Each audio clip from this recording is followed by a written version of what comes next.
Good afternoon, students. Welcome to part 2 of chapter 1, that is the period of transition.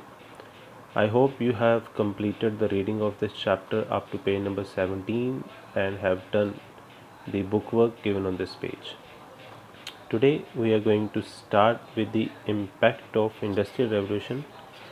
So the impact in the European country was at a different level at different sites.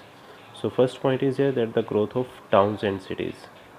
As this is the industrial revolution, so this helped in the growth of new towns and cities in Europe. So manufacturing was no longer based in the home and family but in the factory, as the new machines were too big to fit into people's homes. So there was a need that the new factory should be built, and this was helpful that to created the new towns where that the new fact in the new factories that people were building their houses also, and new towns were made over there. In this, as next they have given that earlier that the villages were the main centers for the industries, but now that the new cities were made, few examples are given here like Liverpool, Leeds, and Manchester, which are still that the big cities of Europe. Next is here decline of feudalism and rise of capitalism. Feudalism, as it is told you earlier, that feudalism in which that the feudal lords were the head and they were having the peasants who were working for them. So that was declining gradually, and this gave to the rise of capitalism.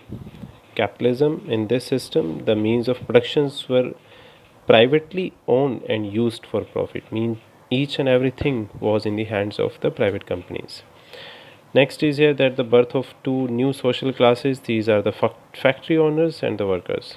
Factory owners, they were who were the owners of the factories, and the whole profits were going to them.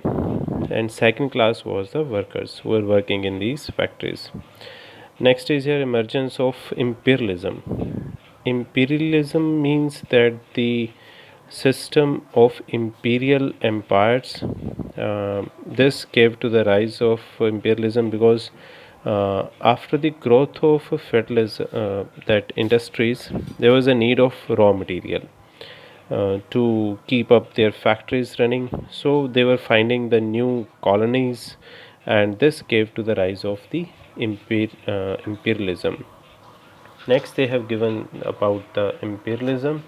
When a national dominates or controls another land politically or economically, especially by acquiring colonies, is called imperialism. The nation and dominant that dominates is the mother country, and dominants are called the colonies. Like we can say that for the example, India was a colony of the Britishers. Britishers were the mother country of India, and India was under them.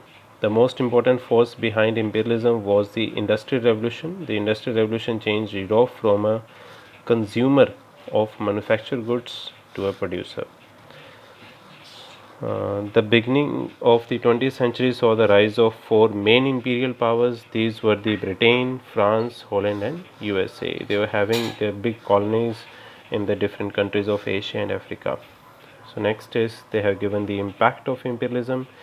There are the different impacts. First is here the mother country exploited the colonies. Exploited means they were uh, charging a huge amount of money from these countries. They were gaining that the much money from these countries.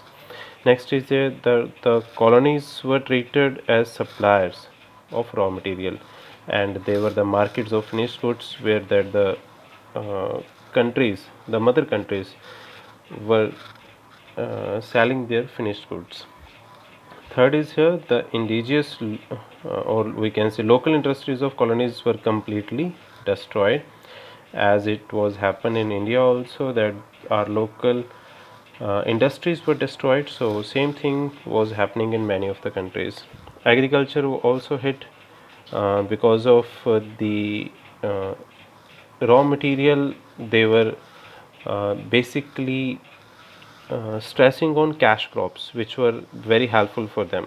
So this was that done in the industrial revolution, and this was the impact of imperialism. Here they have given the examples of these colonial countries like Cuba. It became a sugar producing country, and Indian farmers had no choice but to grow those crops that fetched a high price in the market. So this was the impact of industrial revolution. So that's all with this chapter. You have to do this book work on your book only. Next, that the question answers you have to do, that I will send as a pic to you. That's all. Thank you.